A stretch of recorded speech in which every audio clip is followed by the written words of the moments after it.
Olá, Jefferson. Como que tá meu áudio? Está ok? Diga se está ok meu áudio, Jefferson.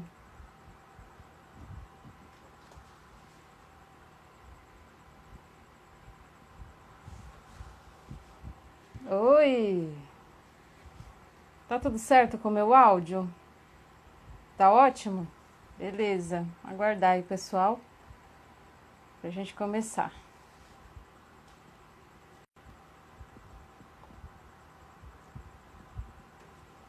Se você puder avisar a Ju.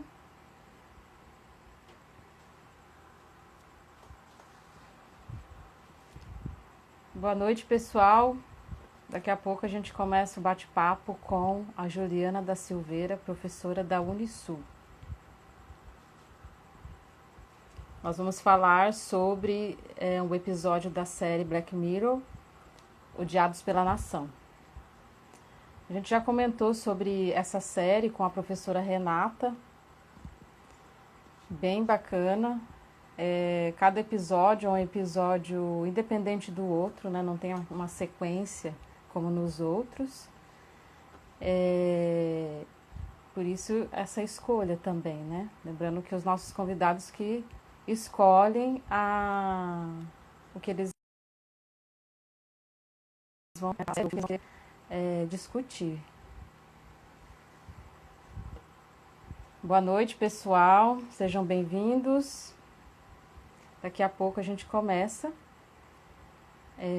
o nosso bate-papo com a professora Juliana da Silveira, tá bom? Agora ela entrou. Eu vou chamá-la.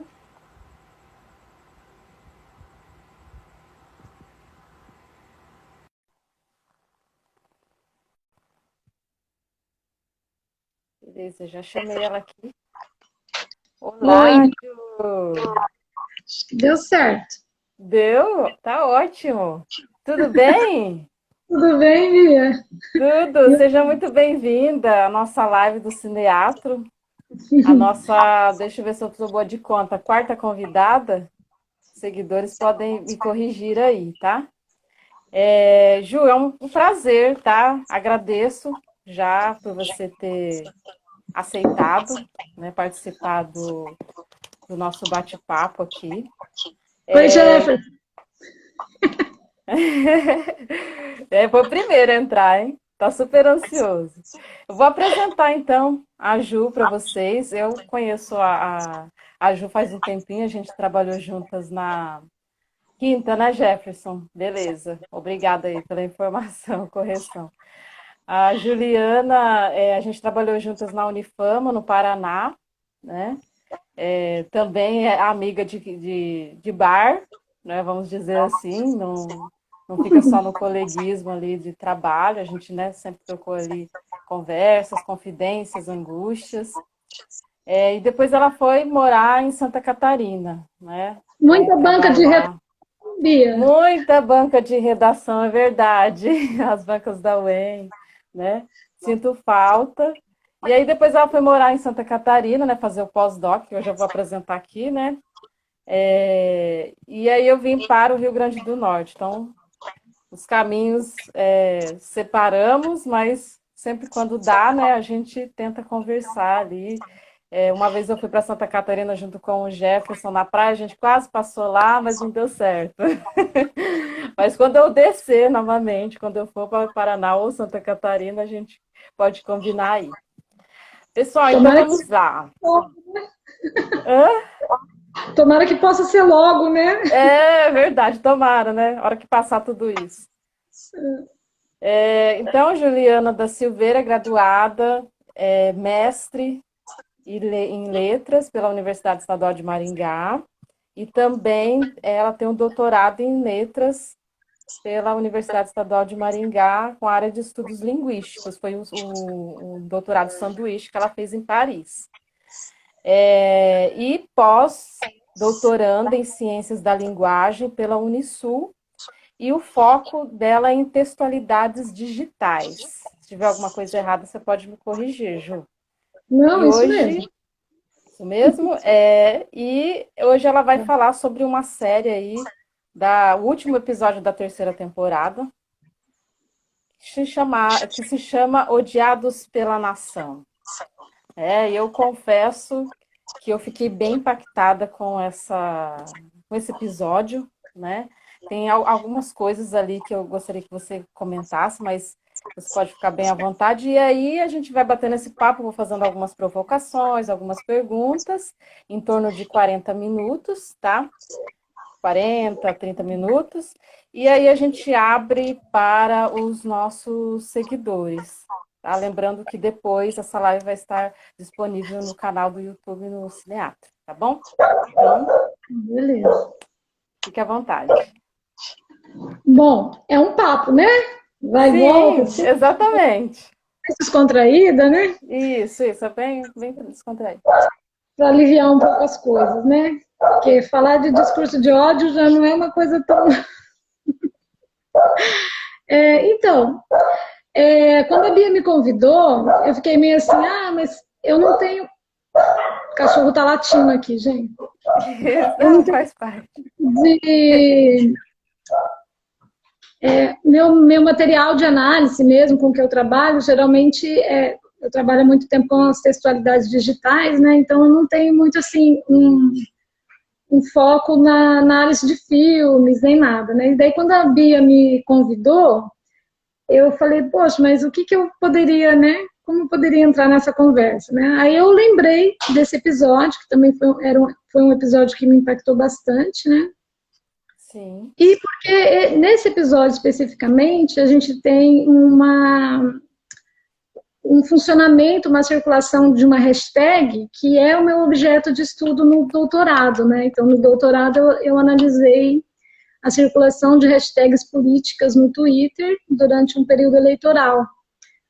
E aí eu pensei, bom, acho que eu tenho algumas coisas para falar sobre esse episódio, se eu pegar pela questão do que eu penso ali sobre essa hashtag, qual que é o papel dela ali nessa trama, né? Então, acho que eu não vou fazer um comentário muito do âmbito do cinema, né? Nem de narrativas, nem nada disso. Vou pegar mais por aí para tentar puxar a sardinha para o meu lado, né? Exato. Porque, e a gente pode pensar assim, né? No caso desse episódio, né? Chama muito o atual, né? Essa coisa do politicamente correto, né? Até que ponto o politicamente correto ele esbarra do não politicamente correto? Porque me parece que ali as pessoas elas justificam, né, as mortes porque o fulano fez tal coisa, então ele é merecedor. E é muito do discurso atual isso, né? Essa ideia de que você tem uma liberdade de expressão e também uma liberdade de ser um pouco meio contra esse discurso do politicamente correto que parece que é tão opressivo para algumas pessoas, né? Mas o que eu acho interessante, assim, eu acho que a gente poderia tentar pensar, para mim, eu não sei se por causa do trabalho com hashtag, com a materialidade digital e de ficar sempre tentando pensar como funciona essa materialidade, é que eu não sei, o efeito para mim dessa série foi que o discurso de ódio, apesar de parecer, tem o título, né, Odiados pela Nação e tal, o que eu achei assim foi uma sacada enorme da série é que ela fala do discurso de ódio, isso está na superfície desse funcionamento, mas ela traz assim uma trama muito complexa de muitas questões que tem relação com esse universo do discurso de ódio, do funcionamento do digital. Então, assim, o que eu acho que ela permite a gente pensar essa materialidade do digital e como tem muitas camadas aí que estão sobredeterminando esses dizeres desses sujeitos, né? Porque o foco da minha análise na tese são os dizeres ordinários. Então, justamente é isso, né? É como tem uma regulação, essa materialidade está regulando aí esses dizeres também, né? E aí eu acho que a série é muito feliz de fazer... Eu vi muitas pessoas fazer análise desse episódio falando assim, que ele não toca muito na questão da tecnologia, porque aparentemente ele centra muito na questão do discurso de ódio. Mas ele faz um link sensacional entre como funciona essa materialidade do digital, como funciona todas as normatizações, essa regulação desse universo, da materialidade técnica mesmo, né? Como isso é tecnológico. E ele faz um link sensacional com essa coisa de um discurso de ódio que seria no nível da virtualização, do abstrato, que as pessoas consideram que estão falando de um lugar anônimo, e aí elas têm toda a liberdade para fazer coisas que elas não fariam, né? Ou não diriam, né? Fora desse contexto, né? Ela faz esse link sensacional, porque aí ela mostra, ele acaba mostrando esse outro lado, que com o exagero, né, de você levar à morte de alguém, de como o discurso de ódio mata, né? Então, eu acho sensacional esse link que ele faz, porque eu acho que a gente tem sempre um pouco até eu li um tempo atrás aquele livro da Esther Solano, que fala um pouco do discurso de ódio, fala do ódio como política, e ela chama atenção muito para isso, para o fato de não está claro para a maioria das pessoas que disseminam esse discurso de ódio, que você está falando de um lugar que afeta diretamente corpos que são matáveis, porque o discurso de ódio ele sempre está nessa relação contra as minorias, né? Sim. Então, e justamente, lugar desse sujeito que, quando esse discurso das minorias se levanta nas redes sociais, ele parece ser opressivo para esse que... Isso que você falou do politicamente correto. Assim, então eu tenho o direito de dizer o que eu penso sobre esse sujeito, porque, afinal de contas, até ontem eu fiquei escutando aqui todos esses discursos, né? Porque por um certo tempo, pelo menos no Brasil, por exemplo, né?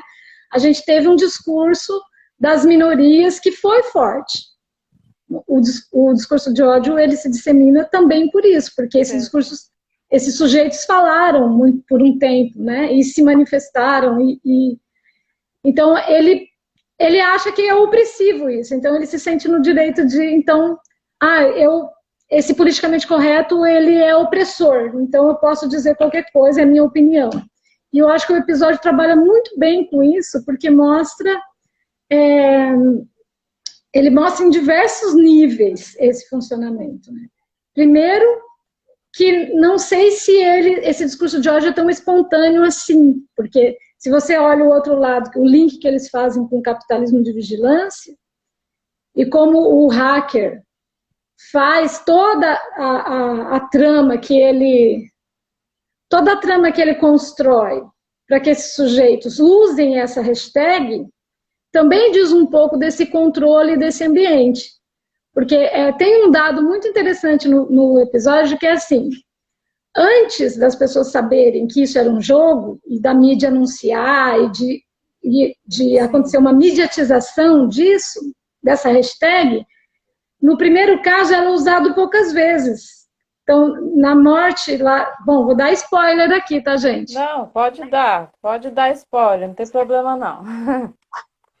Quando eles têm a primeira vítima, são 83 votos apenas. Ou seja, são apenas 83 pessoas que usaram essa hashtag. Apesar dessa personagem já estar numa situação muito polêmica e sendo atacada de todos os lados, pela mídia, por todas as pessoas, ela já estava sendo atacada, mas são só 83 pessoas que usaram a hashtag, que é a hashtag morte-a, né? Sim. E aí, no segundo caso, são 200 e poucas pessoas, quando morre a segunda vítima. Então, quer dizer, isso só se torna exponencial e ganha uma certa dimensão porque eles vão começar a falar sobre, né? Quando vai para a mídia, quando a mídia começa a estabelecer um debate, isso também é uma coisa que é o papel da mídia nesse funcionamento, porque a mídia infantiliza também muito esse debate, ela despolitiza muito. Então, o que acontece? Você vê lá na parte que começa a passar, quando tem uma parte que eles começam só a mostrar como a mídia está discursivizando esse Sim. acontecimento, né? E aí a mídia começa. O que você acha? Pedir opinião. Você acha que a pessoa tem que morrer, que não tem que morrer? Então, assim, como ela estabelece esse debate. Então, ela infantiliza a discussão. E é uma discussão possível, né? Tipo, de ser mediatizada nesse contexto. As pessoas podem dar opinião se alguém pode morrer ou não pode morrer. Um crime é uma questão de opinião, pode ser debatido em programas policiais, que é o que acontece ali no episódio, né? Então, ele mostra muito bem como a mídia funciona isso, como ela despolitiza completamente a questão e amplifica muito isso. Então, tem total responsabilidade no funcionamento do discurso de ódio. Isso é interessante, porque a gente pode pensar assim, bom, esses sujeitos ordinários que estavam lá tecendo opiniões sobre a atitude dessa jornalista, por exemplo, a primeira que morreu, não necessariamente pediram a cabeça dela. Eles foram também incitados por uma hashtag. Também tem uma parte no episódio que, quando eles falam, mas quem foi a primeira pessoa que digitou essa hashtag? Isso, que eles começam, né, na busca. Isca. Era uma hashtag Isca. Ela foi criada como acontece com o spam, ela foi criada para alguém pescar, para ver quem, né? Então, assim, é um conjunto de robôs que dissemina inicialmente essa hashtag. Então, isso é muito importante, porque não é um funcionamento orgânico do discurso desses sujeitos ordinários, esse discurso de ódio pedindo a cabeça de uma pessoa. Então, assim, parece que é espontâneo, mas vem de algum lugar. Então, tem uma regulação também isso. Eu acho isso muito importante, muito legal como ele faz parecer que é espontâneo, né? Daqui a pouco todo mundo nas redes sociais, esse efeito, isso é uma coisa que eu trabalhei na minha tese também, que na tese eu chamei de efeito rumor. Por que efeito rumor? Justamente porque é um efeito. Parece que vem de uma coletividade anônima, que circula na sociedade. Sim. Tem esse efeito de que todo mundo está pensando assim, todo mundo está dizendo isso, mas, na verdade, sofre essa sobredeterminação de como esse ambiente, que é o Twitter ali, está sendo organizado. Então ele também tem esse funcionamento. E essa coisa da mediatização desses espaços, né? Porque, por exemplo, essa coisa de ranquear uma palavra-chave, e no caso do episódio eles acabam fazendo um jogo, né? Sim, sim. O nome mais mencionado é da pessoa que vai morrer. Sim.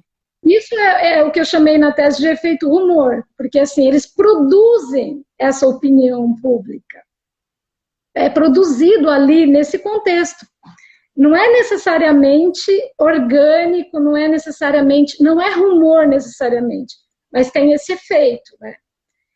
Isso pode é muito pensar que depois, a partir vamos pensar dessa isca, né? Aí há essa propagação avalanche.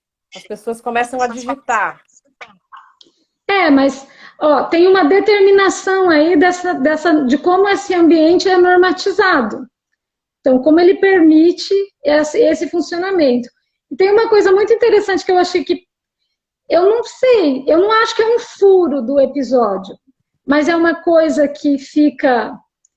Eu não sei se todo mundo consegue perceber isso, eu não sei se eu percebo, porque eu trabalhei muito com o Twitter e eu percebo, até o pessoal poderia comentar aí o que eles acham. Sim. Mas tem uma coisa que me parece que é um apagamento, que ele não problematiza, em nenhum momento do episódio, em nenhum dos diálogos, se pergunta por que essa rede social não baniu essa hashtag. Porque é uma prática comum. Tipo, O Twitter o Instagram proíbe o uso de determinadas hashtags, o Twitter proíbe em alguns momentos. Geralmente, quando é relacionado ao discurso de ódio, eles procuram bloquear. Então, assim, isso não é problematizado no episódio. É Claro, verdade. não porque justamente tem um momento lá que o chanceler, quando ele está no topo lá da votação, ele fala assim, tira da tomada, tira a internet da tomada, desliga tudo, né? Sim. Mas eles não Não precisariam. permitem, né? Na verdade, eles não permitem que isso, né? Parece que daí apaga, né? Porque eles falam, o Eles falam que argumento tem lá outras possibilidades de, né, de banir a hashtag. Não precisa porque tirar da tomada. essa coisa da liberdade de expressão, de que as pessoas, que você não pode fechar uma rede social porque tem a liberdade de expressão. Mas quando é um crime que está sendo cometido, as plataformas podem proibir a circulação de uma hashtag, assim como elas proíbem. Elas proíbem nem sempre, nem só quando é um crime, elas proíbem quando interessa. Enfim, tem todo esse funcionamento do algoritmo que é opaco para a gente. E isso é uma coisa muito interessante que fica, assim, eu acho que o episódio permite discutir isso, que quando você tem um capitalismo de vigilância, e aí o lance deles trazerem, também eu vi comentários de gente falando que eles bagunçaram o episódio porque colocaram a questão das abelhinhas com um projeto de uma ONG, e que isso deixou a coisa meio confusa, que eles poderiam ter falado do funcionamento da hashtag lá e de um jogo sem falar, sem ser por esse projeto. Mas olha que interessante, essa coisa do projeto é muito interessante, porque você tem ali o capitalismo de vigilância operando no nível comercial, que é da empresa, do projeto, lá da ONG, das abelhas, e tem também no nível estatal. E esse uso que um faz do outro, ele não é simétrico. Por exemplo, o diretor da ONG lá não tinha muita noção do que o Departamento de Vigilância do Estado fazia com os dados que eles coletavam das pessoas. Porque era sigiloso. Já mexe com a segurança, né? Até que ponto estamos seguros em rede? Não, e isso é eu acho que é uma grande sacada do episódio, porque assim, ele deixa totalmente explícito que não existe segurança nenhuma.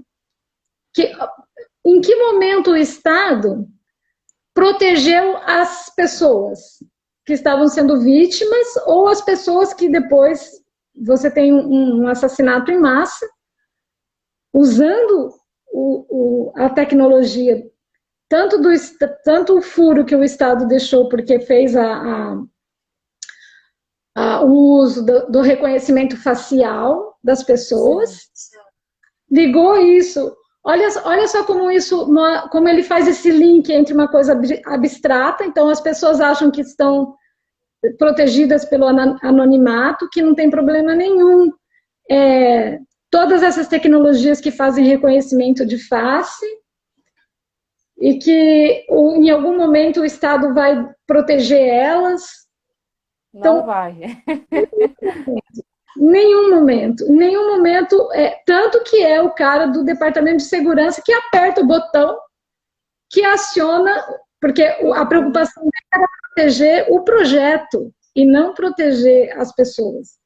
A maior preocupação dele, então, tanto que a detetive fala lá na hora que ele vai apertar para acionar o vírus que o hacker deixou para eles acionarem as abelhinhas para ir encontrar as 387 mil. Né?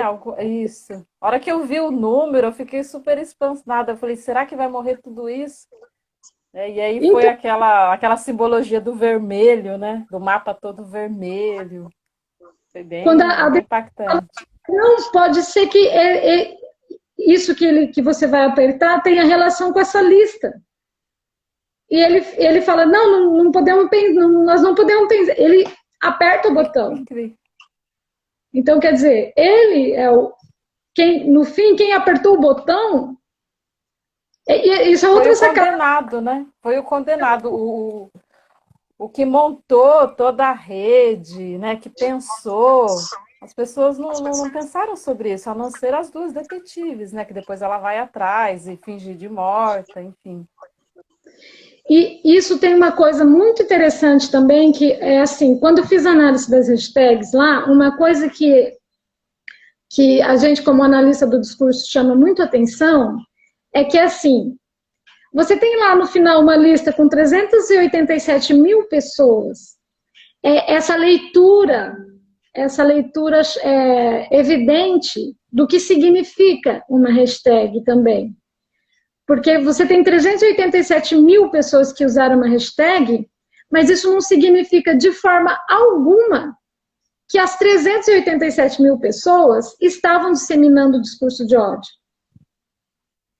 Porque você não tem Entendi. como saber o sentido de uma hashtag se você não lê o tweet inteiro, porque tem uma análise discursiva, assim, da formulação, das relações dessa hashtag com o que é dito ali naquele tweet, mas também discursiva. Muita gente usa a hashtag para pedir para as pessoas ou para alertar as pessoas que aquilo era um absurdo. É o que Sim. acontece hoje, isso acontece muito. Por exemplo, a gente vê Muito. uma hashtag lá, fechados com todo apoio ao Moro, por exemplo, Uhum. muitas vezes você entra na hashtag e você vai ver que a maioria das pessoas estão questionando esse apoio e não confirmando. Ao contrário. É. Assim, Acontece muito isso, a pessoa não pensa, né? É como você falou, ela não olha o início, né? A origem da hashtag, por que que ela foi criada. Simples, e assim, até alguns eu vejo, Ju, que é até mais por modinha. Você acaba utilizando as hashtags porque você achou legal o nome e aí você vai, né? Aqueles que não uhum. são conscientes daquilo que estão fazendo. E aí vão disseminando, propagando informações, né? Enfim. E eu vi que alguém está comentando aqui, moralmente é como se o fator o Ciro, né? É como se o fator da culpa de matar fosse mitigado pelo fato de serem opiniões em efeito manada. Ai, sensacional você lembrar disso, porque tem tanto detalhe nesse episódio, é muito Muita detalhe. coisa, é. Agora eu me lembrei de uma coisa. Quando você tem o hacker, ele faz um manifesto para explicar esse jogo que ele chama de jogo das consequências. Sim, Então, verdade, verdade.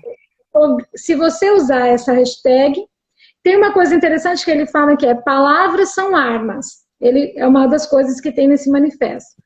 Então tem e a detetive fala, nossa, é uma merda de um manual moralista, né? Então assim, ele também usou uma uma coisa muito violenta, né? E de uma forma superficial, porque você não pode condenar 387 mil pessoas que usaram essa hashtag como se elas estivessem disseminando o discurso de ódio. Mas tem uma coisa importante aí nisso do efeito manada, que é assim, a Esther Solano também nesse livro Ódio como Política tem uma coisa que ela chama atenção, que é para um certo discurso de ódio de direita pop, que é uma coisa que ela identificou porque ela entrevistou, eles fizeram várias pesquisas, inclusive com pessoas que eram da rede bolsonarista, um pouco antes das eleições. O que é isso, né? Então, ela diz que isso relacionado com a internet, você tem uma espécie de memetização do discurso de ódio. Então, isso foi uma coisa que eu também trabalhei na minha tese, que foi relacionar esse efeito rumor com o humor. Tem uma coisa que acontece no Twitter, principalmente, que é você relacionar que é um discurso de ódio com cara de piada, de memes, de brincadeira. Então, muita gente entra nisso pensando que é um jogo. Um jogo como os jogos que o Twitter faz, ele faz muitos, tem muito essa coisa, essas práticas, a Pavô, que é a professora que me orientou lá na França, ela chama isso de práticas afiliativas, né, esses jogos que tem no Twitter.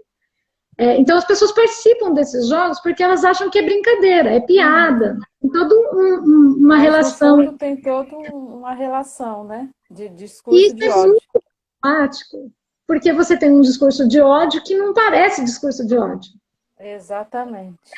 Assim, não é um discurso de ódio daquele assim que suspende o humor, igual a gente teve nas eleições de 2018, né? Que era tão forte, tão agressivo. Eu mesmo teve um trabalho que eu fiz depois só para falar disso, que em 2018 parecia que as piadas, parecia que Não, tudo aquilo que tinha no discurso nas eleições de 2010, que eu analisei na tese, tinha desaparecido. Parecia que não tinha humor, porque foi tão pesado e tal. sim. Mas tem esse lado, esse funcionamento, porque você tem um discurso de ódio funcionando como um meme. Então, isso é muito grave, né? E aí você tem esse efeito. Tem uma personagem, e eu acho uma sacada enorme também do episódio, que eles colocam, as duas detetives vão conversar com uma professora, que foi aquela que fez a vaquinha para comprar o bolo para mandar para a primeira vítima. Até no começo tem esse Sim. suspense, né, dessa coisa do episódio que é policial e tal, tem esse suspense que a gente pensa que foi o bolo É, que foi. Primeiro a isso, gente no pensa, início você acha que até é uma pessoa e tal, nunca que você vai imaginar que é uma abelha, né? E aí, por que da abelha? Eu fiquei pensando, nossa, mas por que da abelha, né? E aí, pensando nessa coisa da simbologia também, que eu gosto bastante, né?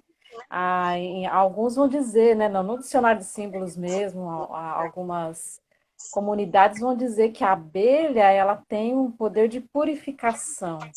E aí eu fiquei pensando sobre essa palavra, purificar o que dentro da rede, né? Purificar o discurso de ódio, né? Por que o uso da abelha em si? Né? Foi o que eu fiquei pensando. eu não conhecia essa relação. Eu acho que eu fui mais pela coisa do efeito, Do esse efeito efeito, hashtag mesmo, né? essa coisa da rede, né? Sim, E também sim. essa relação com o discurso do meio ambiente, que também tem tudo a ver, acho que tem tudo a ver com o fato de a tecnologia vem suprindo várias coisas, né? E isso sempre acaba sendo usado para nos vigiar mais um pouco, né? Para nos controlar de alguma forma e tal. E o que eu acho, mas o que eu acho interessante que nesse episódio eles fazem é que elas vão lá conversar com a professora. E o papo delas com a professora é muito significativo para dizer assim, como é o espírito das pessoas que usam a hashtag. Porque ela pergunta assim, você queria que essa pessoa morresse? Você queria que essa jornalista morresse? Daí ela fala assim, não, de jeito nenhum, né? Tá, Aham, ela sim. para zoar com a cara da jornalista, daí eles É, e ela até usa esse termo, né? É uma brincadeira e sai como se aquilo, né, não fizesse nenhum efeito. Então, esse deslocamento que tem entre o que eu digo aqui, que é um discurso de ódio disfarçado de piada, e o fato de que isso pode mesmo matar alguém, para muitas pessoas isso é uma coisa distante. Elas não veem a concretude desse discurso de ódio. E você Que é, sabe o que eu acho interessante, assim, Ju, pensando no episódio, né, na série em si também, né, porque ela trabalha com todas essas questões das tecnologias digitais e tal, é que, inclusive, a gente percebe que a internet, ela passa a ser um campo, ao mesmo tempo que ele é minado, ele é um campo escondido que as pessoas se escondem, inclusive acham que não vai ter nenhum tipo de efeito, e, inclusive, cargos do governo utilizando isso como piada, né? Você falou muito do humor aí, utilizando como se não fosse grave. Ah, eu posso escrever o que eu quiser na internet, que não tem problema, inclusive sendo um secretário, né? Enfim. então, você tem aí um discurso que é efetivamente um discurso de ódio, disfarçado, não sei, funcionando como se fosse piada. Uhum. E isso é muito complexo. E o humor, realmente, ele é um fator de viralização. Então, isso potencializa esse discurso de ódio. Porque se ele é só dramático, tipo, se ele é só forte, dramático e sério, ele não vai viralizar tanto quanto se ele for com essa característica de meme. E Sim. isso é uma coisa que é importante relacionar, né? Mas também tem essa coisa que isso é uma ilusão do sujeito de que ele está protegido por um anonimato. E a série mostra isso muito bem, porque em todos os momentos ela mostra como tanto a empresa lá do projeto, da ONG, como o governo tem acesso a qualquer um, a qualquer hora, no momento que eles quiserem, eles identificam. Então, esse anonimato, ele só ele não é real, né? Mascarado, né? É como se ele fosse Ele mascarado. tem outra coisa que a professora diz que mostra que não é só a questão do anonimato também que funciona. Tem a questão, e aí a gente pode pensar nessa coisa do efeito manada também. Tem a questão da ela diz assim, tem um momento que a mulher pergunta assim para ela, ela fala assim, elas dão uma bronca na Sim. professora porque ela fez uma coisa que não deveria ter feito. Ela fala que vai dar um susto. Elas já sabiam que não era Advertência, né? Acho que ela fala da advertência. vacina, quando elas já tinham a informação de que ela não é, que o bolo não estava envenenado nem nada. Ela falou assim, vamos dar um susto nela. Daí elas dão uma advertência. Daí ela fala assim, vocês também vão dar uma advertência para todas as outras, porque são 80 pessoas que compram um bolo. Elas fizeram uma vaquinha para comprar um bolo. Você também vai advertir as 80 pessoas? E aí uma coisa que ela fala para a mulher fala assim, por que você usou essa hashtag então? É uma brincadeira, uma coisa, e depois ela fala assim, é, parece que eu sou louca, mas eu não sou, porque eu não estava sozinha fazendo isso. Tinha um monte de. Hum. Então, essa coisa do coletivo é muito forte. Porque, assim, ela mesma diz, fica, Uhum. parece que eu sou louca com o que eu fiz. Comprei um bolo e mandei para a mulher, mas eu não fiz sozinha. Então, eu não sou louca. Então, eu não tenho nenhum problema. Então, esse amparo no coletivo também acontece. Né? Acontece muito. Que é um fator que produz esse efeito rumor também. Então, se todo mundo tá fazendo, eu também posso fazer, não tem problema nenhum, ou é normal. Então, eu não sou uma assassina, nenhuma desequilibrada, porque eu não fiz sozinha. Isso não foi uma ideia minha, da minha cabeça. Isso também é uma coisa bem interessante que tem nesse diálogo. Que mais que eu acho que é legal? Tem muitas. Sobre a pessoa pública, no caso, mesmo sendo uma pessoa pública, né, não está isento de ficar escondido ali nessa situação da. Vamos pensar ali a segunda morte, né? Então, a primeira morte da jornalista, e o segundo foi um cara que foi na televisão, né? Num programa de televisão, e aí E falou mal. ele ofendeu um garotinho, né, que estava cantando, algo assim. Uhum. Quer dizer, o motivo, né, pensando no motivo, né, o que leva as pessoas, né, a clicarem na hashtag, né, morte a, eles não veem o motivo, é como você falou, a coletividade. Eu me Uhum. escondo, o outro está fazendo, o outro está fazendo, eu vou fazer também. E aí isso vai se disseminando. Nesse segundo caso, também, de novo, tem esse fator midiático, que é muito fundamental. Tipo assim, você tem lá uma espetacularização desse sujeito também. Porque o cara tá dando a opinião dele sobre como o menino dança. Sim. E o menino tá imitando ele, né? Num E vídeo, assim, aparentemente me parece que é uma coisa banal. Eu tô dando minha opinião, e aí ele deu uma opinião contrária, né, que me parece que ofendeu, e aí desencadeou o motivo para. porque, tipo, não é politicamente correto você falar mal. Ai, nossa, como você vai falar mal de uma criança na TV, em rede pública? E aí é um programa tipo encontro, assim, tipo encontro, né, da Fátima Bernardes. É um programa desse, Isso, é. Entretenimento, né, tá. e aí o programa organiza a encenação desse jeito espetacular, né? Então chama o cara ali, não avisa ele que o menino que está atrás do palco esperando para entrar. E aí eles passam uma cena desse menino dançando, e aí ele fala assim, mas ele dança mal pra caramba, eu dançava muito melhor, não sei o que, ele fala isso. E aí a apresentadora fala assim, não, não fala isso, ele é um menino que tem 9 anos e tal. Só que o menino já estava atrás do palco chorando lá, porque, quer dizer, quem expôs esse menino, quem fez ele passar ridículo e tal, não foi o cara que disse que ele dançava mal. Ele falou uma coisa ali no calor da hora e tal, mas foi o programa, foi a mídia que ridicularizou ele, que fez toda uma mise-en-scène ali. Então, tem essa cumplicidade da mídia o tempo todo com essa circulação do discurso de ódio. Isso, o episódio mostra como a mídia é cúmplice desse discurso de ódio o tempo todo. Em todas as cenas que aparece a instância midiática tradicional, né, a TV e tal, eles mostram essa cumplicidade. Isso eu acho fundamental, porque eles potencializam esse efeito do discurso de ódio quando isso vai para a mídia.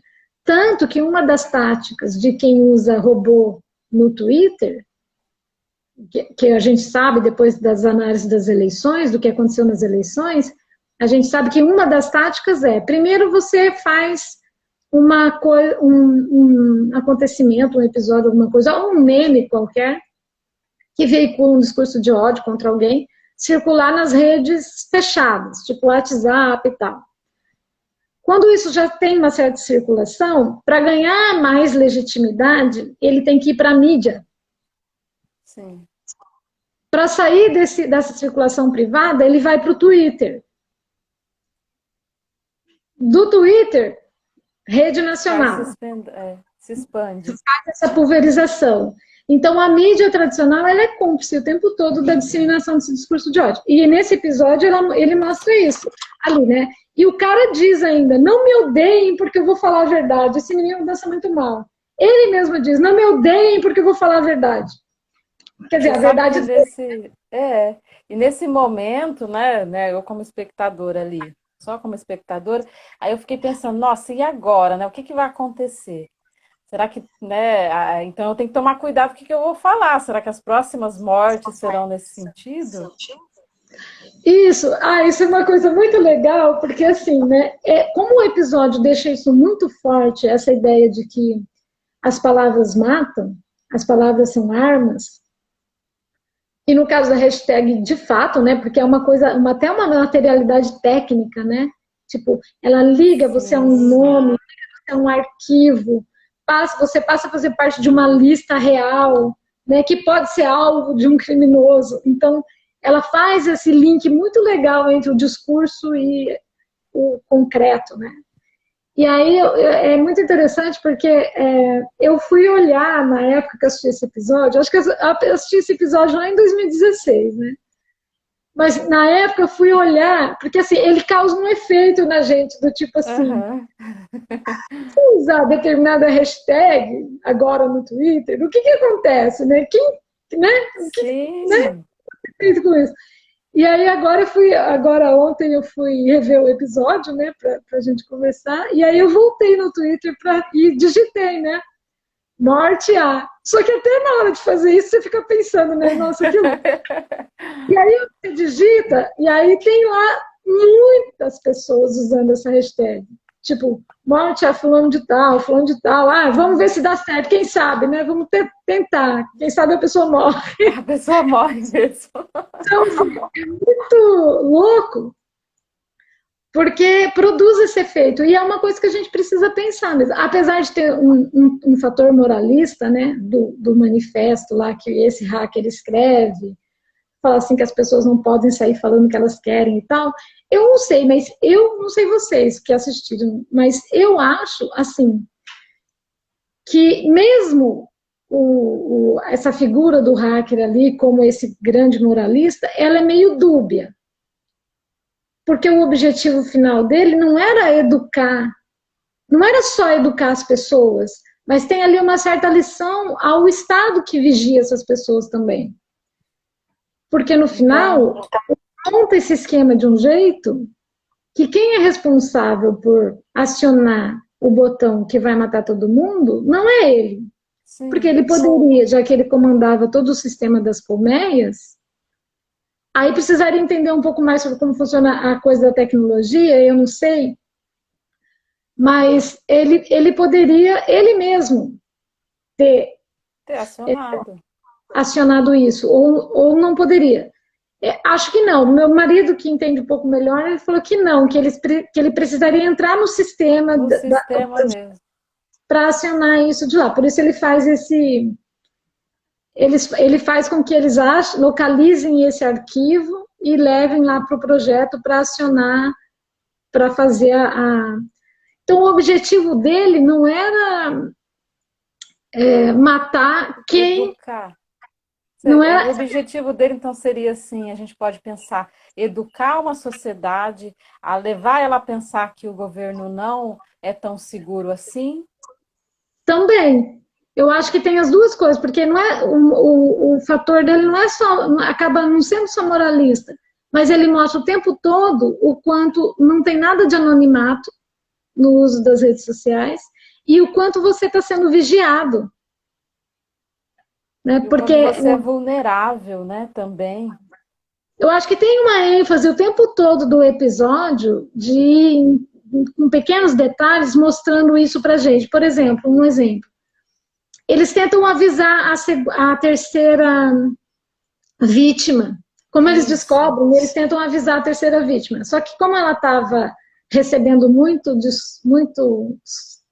muitas notificações de gente atacando ela, ela não atende o celular. E aí, Sim. para avisá-la, a detetive liga para a menina que morava com ela. Então, é um pequeno detalhe, mas que mostra o tempo todo pra gente essa coisa do não anonimato. Porque daí a menina vai levar o telefone para ela e ela fala assim: como eles têm meu telefone? Como eles Sim. sabem que moro com você e que. Aham. É Então, verdade. os detalhes dessa É vigilância, verdade. em diferentes níveis, que você vai percebendo no episódio. Então, acho assim. Eu acho que mesmo esse personagem do hacker com esse discurso moralista, também o episódio faz uma crítica a esse cara e ao modo como ele faz as coisas. Até porque, por exemplo, ele mesmo faz aquilo que ele condena no outro. Por exemplo, se essa É história, se a verdade. história que eles contam lá, né, que ele fez tudo isso porque ele teve uma relação com uma pessoa que tinha sido vítima de discurso de ódio na internet e ele salvou essa pessoa porque essa pessoa tentou se suicidar e aí ele salvou essa pessoa e aí parece que é uma vingança pessoal que ele faz, Uhum. né? De... Sim. Bom, mas aí para fazer com que as pessoas se liguem de que elas não podem fazer isso porque elas vão matar pessoas, ele vai lá e mata as pessoas. E mata as pessoas. E assim, Então, assim, e dessa antes ele segura. mata a pessoa, a própria vítima do discurso de ódio, porque as três primeiras vítimas, na verdade, elas são também vítimas do discurso de Vítimas do ódio, assim como discurso. a menina que ele salvou. E Então, assim, quando você disse da segurança, né? E a terceira morte. Eles estão lá com as duas detetives, mais um policial, né? Trancados no banheiro. E aí, olha só, era para ser muito seguro. E não é. não é. Tanto, Acaba morrendo, né? A moça morre na frente das duas. tem umas coisas assim que você pode pensar, né? Tipo, por que já nesse momento eles não tinham bloqueado o uso da hashtag? E depois, quando daí eles vão para o chanceler, né? Daí o chanceler fala assim: minha cabeça está preta, pega, tira a internet da tomada e tal. Daí o cara falou assim: não, Uhum. tem outra saída, vamos levar você para um bunker, e daí vamos colocar você lá dentro, e não vai ter jeito. E aí eles veem que também não funciona, porque o cara acaba tomando controle de tudo e as colmeias acabam perseguindo Elas se descontrolam ali, né? A partir desse... Quando ele É, planeja isso daí, aí me parece que é o descontrole total. mas E aí acho que a eles ideia percebem que não tem. é radicalizar essa coisa, né? Do tipo assim, você não tem nenhuma garantia de segurança depois que a coisa se espalha, né? Sim. É muito, o que eu acho assim, legal também para a gente pensar, é essa coisa do título, do próprio título, né? Porque assim, Sim, você odiados pela nação.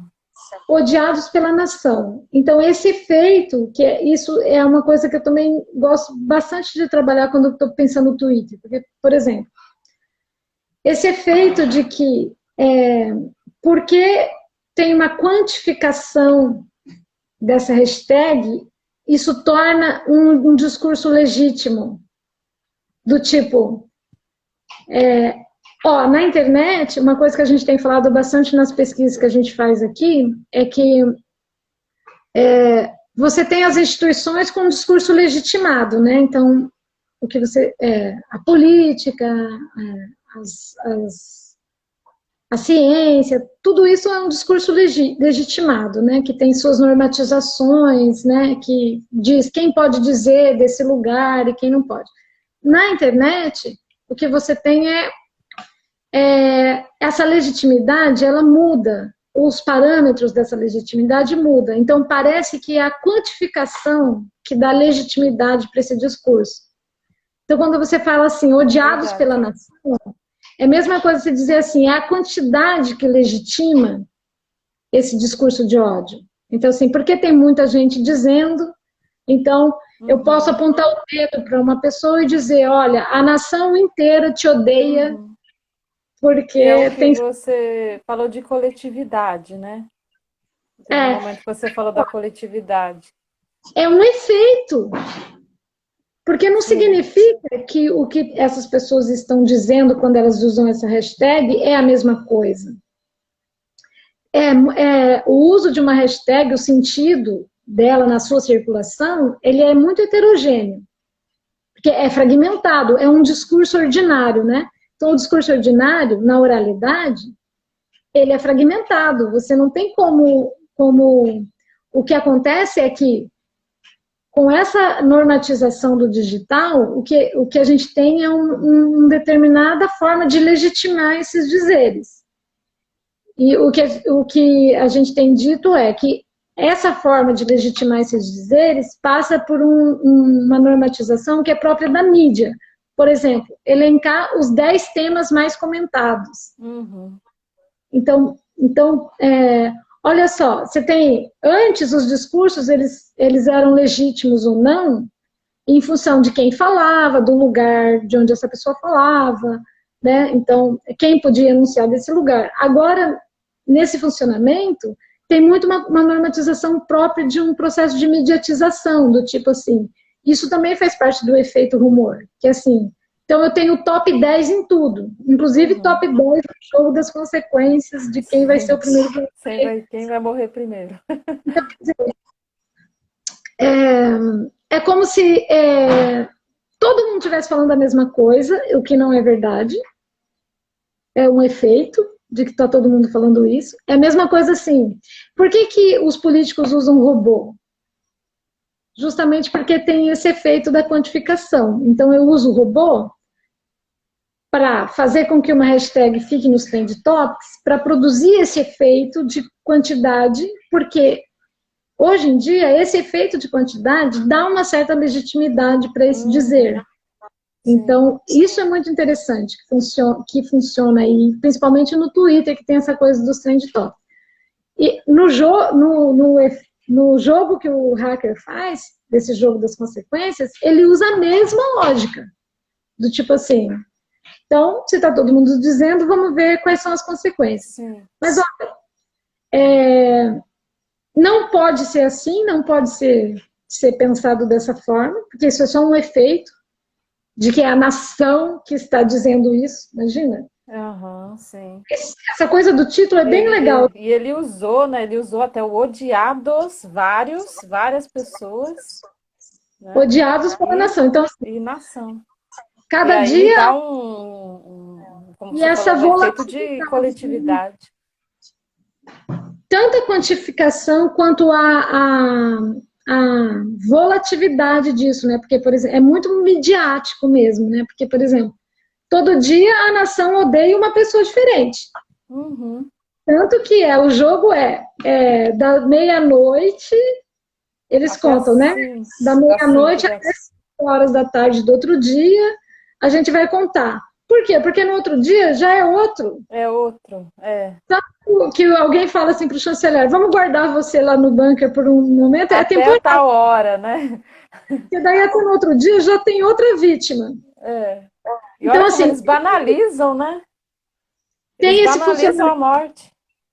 banalizam a violência, né? Sim. Porque é gratuita, porque é contra uma pessoa que eu não conheço, é volátil, porque hoje eu odeio uma pessoa, amanhã a gente odeia o outro.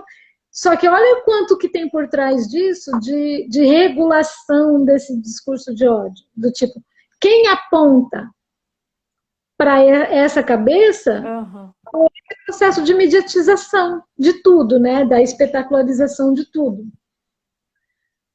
Então, não são os sujeitos que espontaneamente escolheram lá. Tem essa regulação do algoritmo que é opaca. Isso é muito legal, porque assim, o episódio mostra, ao mesmo tempo que a gente não é anônimo, que nós estamos Sim. expostos o tempo todo a essa que cada vez mais a vida do cidadão comum é transparente, né? E ele é julgado o tempo todo pelo aquilo que ele faz nessa vitrine. Do outro lado, o Estado e as corporações que dominam essa plataforma não são responsabilizadas em nenhum momento por essa vigilância. Porque, por exemplo, a gente podia dizer assim, bom, se tantas pessoas morreram, a gente vai chamar o Twitter para o banco dos réus. Uhum. É. Eles Por que chamam a não? detetive, né, para poder explicar o que que aconteceu, né, me parece. E naquele momento eu achei, né, como espectador, eu falei, nossa, será que ela vai ser condenada? É, Será que é ela que vai ser condenada, né, pelas mortes, por tudo? acho que ela foi como testemunha, né? Sim. Mas aí eu fiquei pensando, falei, nossa, eles estão ali, né, pegando, claro, né, os envolvidos. E o final, né, para a gente poder pensar, que já deu 1 hora. Se cair, a gente volta. É isso que o Ciro está falando ali, né? Inclusive, virou moda no Brasil fazer debates midiáticos sobre temas como você é a favor da pena de morte? Então, isso, a mídia faz isso. Daí, no episódio, mostra, né? Você acha que a hashtag mata ou não mata? Uhum. Gente, esse funcionamento reduz tudo à opinião, como se eu pudesse opinar sobre Sobre o uma outro, coisa. né, sobre a vida do outro. Eu É, posso, né, como um juiz, dizer que ele está certo, que ele está errado, né, e dar a sentença de morte. liberdade de expressão, mas acontece que você não tem opinião quando você vai cometer um crime. Uhum. Então, por exemplo, você é a favor do aborto? Você é a favor do racismo? Você é a favor das cotas? Bom, tipo, não, é lei, cara. Ninguém Uhum. não tem que Não é, perguntar, não é né? opinião, né? É. Bom, Ju, eu acho que é um bate-papo bem bacana, né? O pessoal participou aí, a gente foi comentando já. Alguém quer fazer mais uma pergunta, um comentário, né? Porque a gente vai encerrar. Lembrando que posso voltar aí, 28 segundos, mas a gente volta. Se cair, a gente volta para poder encerrar. É Bom, que gente, dá. tinha muita coisa para falar, né? O Ixi, tem episódio, muita coisa para falar e é um na episódio, verdade, né? nem é um episódio, né? É um filme, praticamente, que ele tem É, 90 porque ele é 1 hora e pouco, né? Eu acho que eu vi isso também no. minutos. minutos, nos comentários, né? Que foi dar uma olhada nos comentários. Ó, vai cair, a gente volta.